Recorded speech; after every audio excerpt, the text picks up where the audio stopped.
offense was the regular season's top-ranked unit. Tonight, they're ice cold. It appears that at this point, Mike McDaniel, Jalen Waddle, and maybe even Tyreek Hill know that the Miami Dolphins have a problem at quarterback. Hard Knocks is produced by HBO. They're used to producing movies and documentaries. When you produce a movie, the script is designed to tell a story. Storytelling is the essence of any Hollywood production. It doesn't matter if said production is The Godfather or an episode of Hard Knocks. Dialogue is always secondary to the story. Although Tua Tagovailoa's name isn't spoken during this cut, the producers used imagery and reaction to most assuredly tell a story. Unfortunately, those in the TuaNon cult don't understand the story being told. It's either that or their blind faith doesn't allow them to see it. Tell me what you see and hear. Can't do shit, man. Shit! It is Miami offense that felt unstoppable early in the season and scored 40 points in almost the last 11 quarters. We can't put up zero bugs, though. Like, not in this type of game. These just did all they could do. We just did well points, bro. Bro, they should have known it. Fuck. We too careful, you know. If anything, defense should be struggling. We got 11 new players, bro. I wanted to start the show with that video. That video from Hard Knocks. It is a clip they showed and it went completely viral today. And I was told probably 10 different times, take that post down. Don't show that. Don't let people see that. Why are you hating on Tua? And I'm like, hey, once again, this is not the Hating Tua channel. This is not the channel that gets on and just makes stuff up and talks crap about Tua Tagovailoa because that's what I want to do. I find bits and pieces just like any other news show, and I bring it to people who may not have seen it. You don't sit like I do and scan all day long and looking for different nuggets. I do that. I scan constantly. I'm looking for all kinds of different things. Just like any other news show, when you log on to CNN or Fox or whatever your flavor of the month is, they're going to talk and they're going to show you what happened throughout the day. Maybe sometimes it's the same thing over and over and over again for an hour.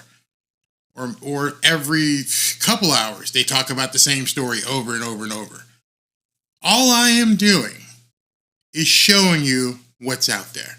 Because many of you may not. You may be working. You may be in a 9 to 5. You may be busy with life, with family. And tuning in here at 7:15 or 7:30 is your chance to see, hey, Barry, what happened today? What's going on out there in the world of Dolphin world or sports in general? What's going on? And so I figure that's where I'm going to be doing, especially in the night live shows, is just talking to you guys about what I've seen and then showing you what I've seen.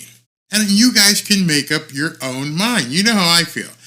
And I keep getting asked all the time, why are you hating on him? Why are you hating on him? I'm like, dude, I'm just showing you a video. I'm going to let you make your own opinion. My opinion, I'll state it for a thousandth time. I like Tua as an individual. I think he's a great guy. I think he's a great family guy. Everything I've seen shows me that he is a good human, a good man, good person. Ever since last December, everything I've seen on a football field tells me there's some things that just aren't correct. And it culminated with this Chiefs loss. I almost said victory. And now, I'll play this video again because I want you guys to tell me, what did you read into that video, if anything? Maybe you looked at it and said, no, it's no big deal. That was just Hard Knocks just putting stuff out there. And like I tried to say in that voiceover, that's not true. HBO creates movies. They put stories out there. They create and craft stories. None of those images were picked by happenstance. There were production meetings. There were directors. There were photographers. There were directors of photography. There were directors of scripts who sat down and said, let's put a 60-minute show together or a 30-minute show, and let's go ahead and tell a story. And you don't always need to have people speak. You don't always need to have the spoken word. Sometimes, for those of us who go to movies and have liked movies, you can tell a really good story just by showing images, just by editing together some simple clips and letting you see that. Some of the most compelling movies ever are in their most compelling when they're showing you a 2 or 3 minute scene and there's nothing being spoken. Those of you like me who love The Godfather, you know what I'm talking about. Godfather 2. Let me just take you back to 1974, whenever it came out. Scene that I just absolutely love. There's two scenes. One they're both in Godfather 2. You guys remember when after everything happened and they wanted to take Tessio because they figured Tessio fingered the Godfather? And Tessio said, for old times, Tom? Tom just looks at him and goes, can't do it. That was it. But the best scene, the chilling scene, it gives me goosebumps, is when Michael Corleone comes home one night and his sister is letting Kay see the kids. And he walks across the room, stares right at the camera as if it's her, walks up, you think he's going to kiss her or greet her or whatever, and he just walks over and shuts the door. You guys remember that scene? Not a word was spoken. He just walked over with steel eyes, just looked her in the eye, walked up, and just slammed the door in her face. Not a word needed to be spoken. Everybody knew what he was saying. Everybody knew what she was feeling. Directors of productions know how to tell a story. So I posted that today, and I'm like, oh boy, you guys see what's happening here, right? The coach and a couple of the players, they actually see the problem, and they know it's Tua. Oh my God, nobody mentioned Tua's name. You're just making shit up. Have some poetic, some sort of inclination of how things are produced. Every single scene that they showed in that clip was only 1 minute and 43 seconds long. In that 1minute and 43 seconds, did you notice who they featured and highlighted? I actually had to tell people that on Twitter. I'm like, go back and watch it and look at what they feature and highlight. They don't show Jason Sanders cold. They don't show, Devon A-Chain cold and messing up. They show you a very frustrated head coach who says, we can't do shit right. Just glad he didn't say he. One letter would have meant a whole big problem. He said, we can't do shit right. And when right after he said, we can't do shit right, what did they show? They showed Tua throwing incomplete pass after incomplete pass after incomplete pass. And then they cut to Jalen Waddle on the sideline. And Jalen Waddle has such a thick Southern accent, I had to put subtitles on it. And he basically said, this sucks, man. We can't even put up 7 friggin' points. He's sitting there talking to Tyreek, and Tyreek's just staring there, he's got nothing to say. Can't even believe what's happening. We can't even put up 7 points. They're not sitting there talking to Tua. Tua obviously had to be on the sidelines. Offense was off the field. Man, we can't put up 7 points. This sucks. At least the defense has an excuse. They had guys coming in and out. But how can we not put up 7 friggin' points? All we do is catch the ball. All we do is, whatever play Mike calls and relays to Tua, we're the ones who have to go out there and catch it. But we're either getting thrown hospital balls or the ball's high or he's not seeing it. You saw the incompletions. You saw what they focused on Tua. So depending upon what camp you're in is what you see. You're looking at, it's basically the same. I brought it up yesterday. It's basically like the political atmosphere we're in right now. No matter what anybody tells you about X guy, you're not going to believe anything about Y guy. If somebody tells you something about Y guy, you're not going to believe anything about X guy. Right now, there are two camps who have dug in, literally 2 or 3 days after that last game, who have dug in, trenched, ready to fight, to basically say either Tua needs to go, or we need to bring in some competition, or don't talk about Tua, don't even bring it up. It's just not, it's not worth it. You know, we got to pay him. I've even seen people today saying, we're going to pay him, you just have to live with it. Really? Is that where we are right now? We're at the point where people are saying, you just have to deal with it, which in essence we do. We're not the one signing the check, and we're not the one offering the contract, so whatever the Dolphins end up doing, we do just have to live with it, but they don't even want you talking about it. Shut up. Your opinion matters not, and right now, this is what we're going to do. And they mean it. So before I go through and do my normal reaction and stop and cut and let you hear it, did you all hear that video? Did you hear what I said? So let me just see it here. You guys are all talking about everything. That's the problem. Most don't want to separate Tua, the person, versus Tua, the pro football player. In corporate America, he would most certainly have been terminated. I hire people, I fire people. It's all based upon performance, and it's not based upon what the other guys did. Imagine what you just said there. How many times have you heard, well, he's the best quarterback since Marino, so we got to keep him? The hell does that have to do with anything?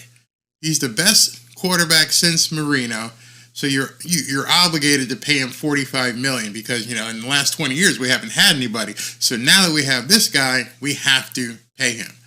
And then, of course, the next mantra is, well, who are you going to replace him with? And I'm like, you understand it's freaking January, right? We don't even know who's available, but you want to start spitting that out. Oh, he did all this, and this, and he got nominated to the popularity contest called the Pro Bowl, which means absolutely nothing. There are so many excuses on this side, and there's a little bit of, I don't say a little bit, there's a lot of vehement on the other side. You're like, man, he ain't getting it done. So I'm gonna play this because I don't want to. please, Frank Shark, please give the definition of we exactly. Tim Tebow called and wants his fan base back. That is too funny. Absolutely funny. Them fools out there saying must pay him, must want to never see a Super Bowl. And they're adamant about it. I mean, I told you, it would only take a couple days before it would wear off, where all the upsetness would now be directed towards people like me who are just showing this stuff. I mean, I actually saw people post stuff about Hard Knocks. I won't mention the guy. You all know him probably. And he said, oh, well, no, it's been confirmed. The problem was the defense. And I'm like, dude, did you not watch the front end of what Jalen Waddle said? You just picked out that part and said and told everybody, yeah, so you know what? It's the defense. It wasn't the defense's fault. The propaganda and misinformation that's out there is why I do this channel. Because, I know you guys aren't getting the full picture. So I'm going to take this video apart here. And I don't want to spend too much time on it because, like I said, this isn't the Tua hating channel. This is about the Miami Dolphins first and foremost. Not Tua. This is about the Miami Dolphins. I have to wonder if Tua wasn't on the team, how many of these people wouldn't be fans of the team? Everyone always asks me, Barry, are you a Tua fan? Are you a true fan of the Miami Dolphins? Well, you can't be talking about Tua if you're really a Miami Dolphins fan. And I went, are you a real Miami Dolphins fan? If Tua wasn't here, what would you be doing? If XYZ quarterback was playing, how would you be rooting? Who would you be following? Tua out the door? Or would you indeed be rooting for the Miami Dolphins? Never get answers to that. So I'm going to play this and cut it so you guys can see I wasn't making stuff up. His offense was the regular season's top-ranked unit. Tonight, they're ice cold. It appears that at this point, right off the bat, first image they show is Mike McDaniel. The second image they show is Tua Tagovailoa. telling a story without actually having to say what you're telling the story about. Mike McDaniel, Jalen Waddle, and maybe showing a pass to Raheem Mostert. Pass is high. Mostert has to jump up and even get it. Tyreek Hill know that the Miami Dolphins have a problem Pass to Tyreek Hill. at quarterback. Immediately tackled. Showing what Tua's product is. Hard Knocks is produced by HBO. Pass. Pass to Jalen They're Waddle. used to producing movies Immediately tossed and thrown out of bounds and looking frustrated. and documentaries. When you produce a movie, the script is Mike McDaniel looking frustrated. We can't do shit. designed to tell a story. Storytelling is the essence of any Hollywood production. It doesn't matter if See this pass? I don't know if you saw it during the game, but this is just where he production is The just Godfather. tosses over Jalen Waddle's head. Again, they didn't have to feature these. They put these clips together, sequentially to let you see something. This pass was overthrown by a long shot. Or an episode of Hard Knocks. All right, this one is to Tyreek Hill, double covered in the end zone. There's no way he would catch this. Why did Tua ever throw this pass? I can't answer that question, but they chose to feature it. Dialogue is always secondary to the story. Although Tua Just Tagovailoa's repeating. name isn't spoken during this cut, the producers used imagery and reaction to most assuredly tell a story. Unfortunately, And besides that, they're showing the Miami Dolphins being completely beat, out physicaled. less physicality from Miami, obviously. those in the TuaNon cult don't understand the story being told. It's either that or their blind faith doesn't allow them to see it. Tell me what you see and hear. Can't do shit, man. Shit. This Miami offense that felt unstoppable early in the season. Focusing on Tua as he walks off the field. Why are you focusing on Tua? You could have focused on someone else walking off the field with their head down. Has scored 40 points in at least the last 11 quarters. We can't put up zero bugs, though. Like, not in this type of game. These just did all they could do. We just did well points, bro. Bro, they should have known it. Hold up.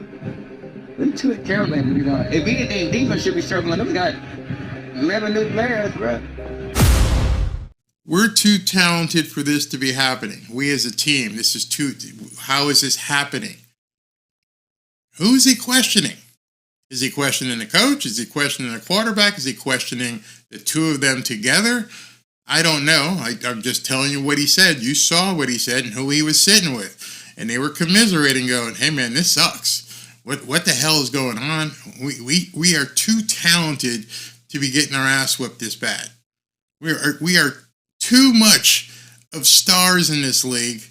We've done so much for us to show up here and get 7 friggin' points and have to chase around high balls, hospital balls, and just all kinds of missed throws.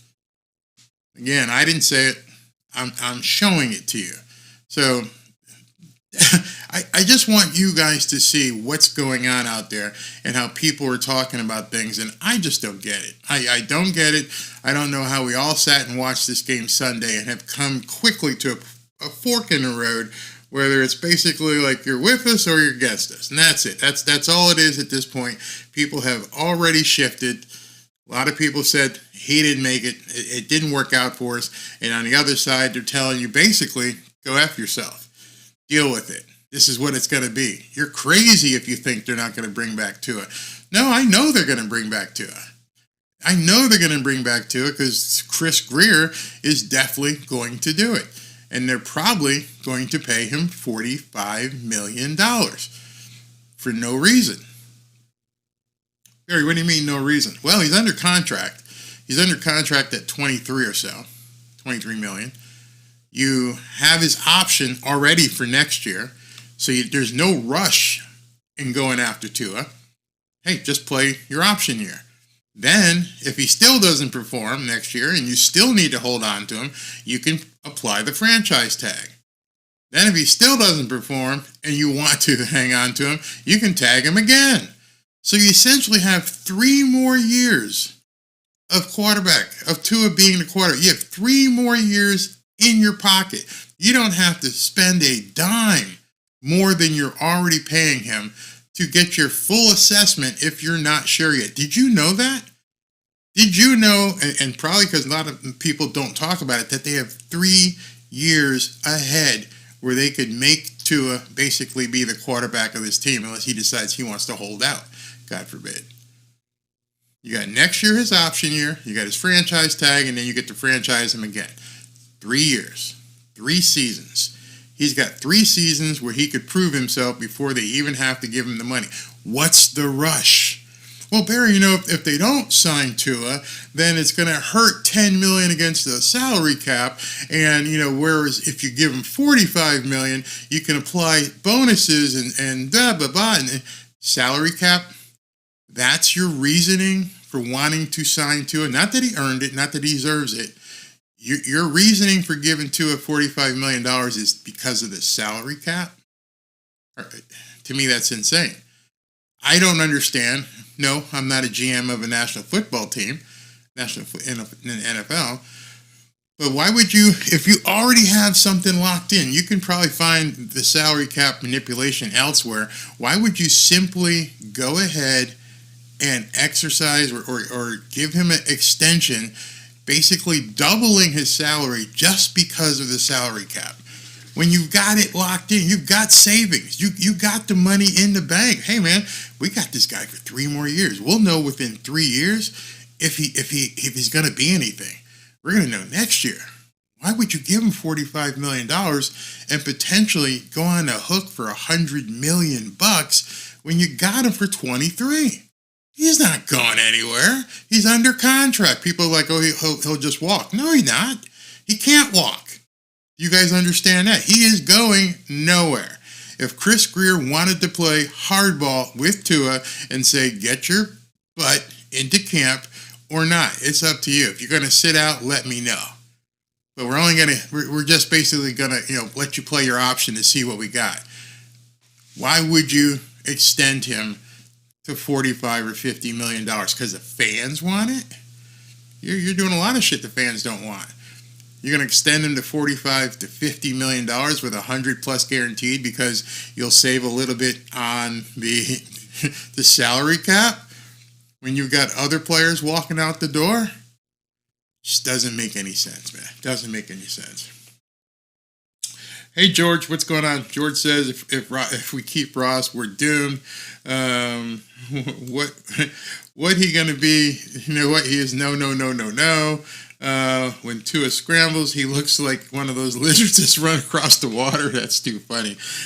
No team wants him. If they take him, he will be a placeholder, become a backup. Yeah, but he's not a free agent, so there's not like he can go pick up the phone and say, can I come to XYZ team?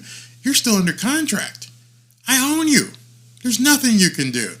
Why doesn't Chris Grier play hardball? Tua, I don't have anything to discuss right now. We need to see what you can do next year. So, we'll talk about it next year. What's Tua going to do? Get mad? So, get mad. Show up in April for minicamp or not. Either way, we got you. There is no urgency whatsoever from a football perspective that they have to go and rush $45 million to Tua. Grier knows if they trade Tua, his admitting flow is right. Yeah, saving some face. That's probably it. Tua is a team player. He won't have a team very soon. Absolutely. Daniel Davenport says Ravens didn't break shit. Offense is broke at O-line and quarterback over the middle on defense. Kohu and his merry men. Okay, that would destroy the team. What else we got here? Tua is great within the pocket. He struggles to extend plays for sure. All these different reasons. So how do you stop people from wondering if he's going to be okay? Would be just to leave things as is. Everybody should be happy at that point. It's like, all right, we got him for 3 more years. Let's let him produce. I don't see what the problem is. I don't buy the argument about saving $10 million on salary cap because you could turn some of his salary into a bonus and basically deduct that. You got other ways that you can move money around. You're a GM of an NFL team. You know what to do. Oh, shit. He could hold for field goals. Woo, woo. People joke, do you know how hard it is to get to Super Bowls? Nobody ever getting to 4 straight again. Yeah, maybe. You might be right. But in any event, that haven't gotten there yet. Haven't even got close. Thanks for your work, Barry. You are cheaper than paying a therapist. Oh, by the way, here's your fee. Come on, show some love and click that like button. All right, so I better not see Barry with his pom-poms next year cheering for Tua when we're in the Super Bowl. All right, so let me address that real quick. Some of you guys must put on lead shoes. And what I mean by that is you get into one position and you don't move. Whatever's happening right now, it just has to be that way. That's so, it doesn't, I can't even conceive somebody having an opinion that never evolves, never changes. Why would I not cheer Tua if he does well next year? What? Nobody ever explains that. You cannot have a fluid experience in terms of football. You either are or you aren't. You are a perfect example of what you just said of